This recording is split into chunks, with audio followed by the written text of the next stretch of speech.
আসসালামু আলাইকুম প্রিয় দর্শকবৃন্দ, আপনাদের সবাইকে স্বাগত জানাই ক্রিয়েটিভ আর্নিং চ্যানেলে। প্রযুক্তি আর ডিজিটাল দুনিয়ার এক নতুন অধ্যায় নিয়ে হাজির হয়েছে আজকে। আপনি কি কখনো এমন কিছু শুনেছেন যা ডিজিটাল হলেও একদম অদ্বিতীয়, এমন কিছু যার কপি বা প্রতিস্থাপন সম্ভব নয়? হ্যাঁ, সেটি হলো এনএফটি। আজকের ভিডিওটিতে আমরা গভীরভাবে জানব এনএফটি কি, কিভাবে এটি কাজ করে এবং কেনই বা এটি বর্তমান সময়ে এত আলোচিত। তাই সম্পূর্ণ ভিডিওটি দেখুন এবং কমেন্ট সেকশনে আপনার মতামত আমাদের সাথে শেয়ার করুন। তাহলে চলুন শুরু করি।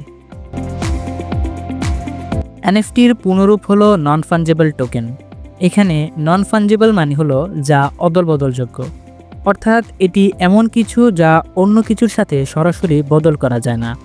উদাহরণস্বরূপ, একটি ১০০ টাকার নোট আপনি অন্য ১০০ টাকার নোটের সাথে বিনিময় করতে পারবেন, কারণ এগুলো ফাঞ্জেবল বা বিনিময়যোগ্য। কিন্তু যদি এটি একটি বিশেষ আউটওয়ার্ক হয়, সেটি অনন্য এবং তার বিকল্প নেই। এনএফটি হলো একটি ডিজিটাল অ্যাসেট যা ব্লকচেন প্রযুক্তি ব্যবহার করে তৈরি হয়। এটি সাধারণত এমন কিছুর প্রতিনিধিত্ব করে যা ডিজিটাল ফরম্যাটে বিদ্যমান থাকে, যেমন আউটওয়ার্ক, ভিডিও ক্লিপ, গান বা এমনকি সোশ্যাল মিডিয়ার পোস্ট।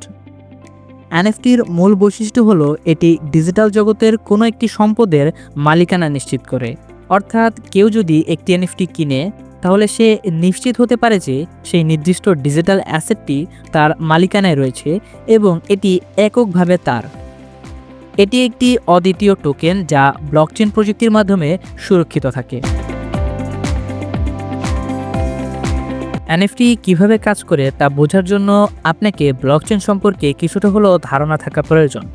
আর ইতিমধ্যেই আমরা আমাদের ক্রিয়েটিভ আর্নিং চ্যানেলে ব্লকচেন কি, এটি কিভাবে কাজ করে তা নিয়ে বিশদভাবে একটি ভিডিও তৈরি করেছি। আপনি চাইলে আমাদের চ্যানেলের প্লেলিস্ট থেকে ভিডিওটি দেখে আসতে পারেন। এছাড়াও আজকের ভিডিও ডেসক্রিপশন বক্সে আমি সেই ভিডিওর লিঙ্কটি দিয়ে রাখবো। আপনি চাইলে আমাদের ভিডিও ডেসক্রিপশন বক্স থেকেও সেই ভিডিওটি দেখে আসতে পারেন। যেহেতু আজকে আমি এনএফটি নিয়ে আলোচনা করছি, তাই ব্লকচেন সম্পর্কে আমি ডিটেলসে কিছু না বললেও কিছুটা হলেও সবার জন্য ধারণা দিয়ে যাচ্ছি। ব্লকচেন হলো একটি ডিজিটাল লেজার যা কোনো কেন্দ্রীয় কর্তৃপক্ষ ছাড়াই বিভিন্ন লেনদেনের তথ্য সংরক্ষণ করে, আর এটি অত্যন্ত নিরাপদ এবং হ্যাকিং করা অত্যন্ত কঠিন। এনএফটি হলো এক ধরনের ক্রিপ্টো টোকেন যা এই ব্লকচেন নেটওয়ার্কে নিবন্ধিত হয়।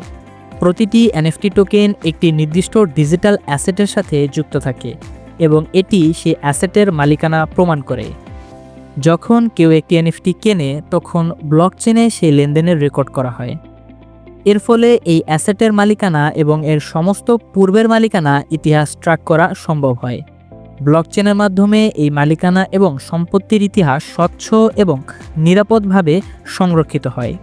এটি নিশ্চিত করে যে কোনো এনএফটি কেবল একবারই বিক্রি করা যায় এবং এর মালিকানার প্রমাণ ব্লকচেনে চিরকাল সংরক্ষিত থাকে। এবার আসুন উদাহরণসহ এনএফটির কিছু বাস্তব প্রয়োগ দেখা যাক। এনএফটির বাস্তব প্রয়োগের দিকটি সামনে আসলেই সবার আগে যে বিষয়টি আসে সেটি হচ্ছে ডিজিটাল আর্ট। ডিজিটাল আর্টের ক্ষেত্রে এনএফটি একটি বিপ্লব নিয়ে এসেছে। উদাহরণস্বরূপ 2021 সালে ডিজিটাল আর্টিস্ট বিপলের এভরিডেজ দ্য ফার্স্ট 5000 ডেজ নামের একটি এনএফটি আউটওয়ার্ক প্রায় $69 মিলিয়ন বিক্রি হয়েছিল। এটি ইতিহাসের সবচেয়ে দামি ডিজিটাল আর্ট পিসগুলোর মধ্যে একটি। এই আউটওয়ার্কটি বিক্রয়ের মাধ্যমে এটি প্রমাণ হয় যে ডিজিটাল আর্টও অনন্য এবং মূল্যবান হতে পারে। এনএফটির বাস্তব প্রয়োগের এর পরের যে ধাপটি আসে সেটি হচ্ছে গেমিং। এনএফটির আরেকটি গুরুত্বপূর্ণ ব্যবহার হচ্ছে গেমিং ইন্ডাস্ট্রিতে। উদাহরণস্বরূপ অ্যাক্সি ইনফিনিটি একটি জনপ্রিয় গেম যেখানে খেলোয়াড়রা ডিজিটাল পোষা প্রাণী কিনতে, বিক্রি করতে এবং যুদ্ধ করতে পারেন। এই ডিজিটাল পোষা প্রাণীগুলো এনএফটি আকারে বিদ্যমান এবং প্রতিটি পোষা প্রাণী অনন্য। খেলোয়াড়রা এগুলো সংগ্রহ করতে পারে এবং এর মাধ্যমে অর্থ উপার্জন করতে পারে। এরপরই আসে সেলিব্রিটি মোমেন্ট। সেলিব্রিটিদের বিশেষ মুহূর্তগুলো এনএফটি আকারে বিক্রি হচ্ছে, যেমন বাস্কেটবল তারকা লেব্রন জেমসের একটি বিশেষ ডাঙ্ক শট এনএফটি আকারে বিক্রি হয়েছিল $2 লক্ষ বেশি দামে। এবং এটিও প্রমাণ করে যে খেলাধুলোর জগতেও বিশেষ মুহূর্তগুলো ডিজিটাল অ্যাসেট হিসেবে মূল্যবান হতে পারে। প্রতিটি জিনিসেরই যেমন সুবিধা রয়েছে তেমনি অসুবিধাও রয়েছে। এখন আসুন এনএফটির কিছু সুবিধা এবং অসুবিধা নিয়ে আলোচনা করা যাক। এনএফটির সুবিধা নিয়ে আলোচনা করতে গেলে সর্বপ্রথম যে বিষয়টি আসে তা হচ্ছে স্বতন্ত্র মালিকানা। এনএফটি এমন একটি টোকেন যা অনন্য এবং অদ্বিতীয়। এটি নিশ্চিত করে যে আপনি একটি নির্দিষ্ট ডিজিটাল সম্পদের একমাত্র মালিক, অন্য কেউ সেটির মালিকানা দাবি করতে পারবে না। এরপরই আসে ব্লকচেন নিরাপত্তা। এনএফটি ব্লকচেন প্রযুক্তির মাধ্যমে সুরক্ষিত থাকে। এটি অত্যন্ত নিরাপদ এবং হ্যাকিং করা প্রায় অসম্ভব। ব্লকচেন নেটওয়ার্কে প্রতিটি লেনদেন রেকর্ড করা হয়, যা এনএফটি মালিকানার স্বচ্ছতা এবং নিরাপত্তা নিশ্চিত করে। এরপরে আসুন নতুন বাজারে এর সুযোগ।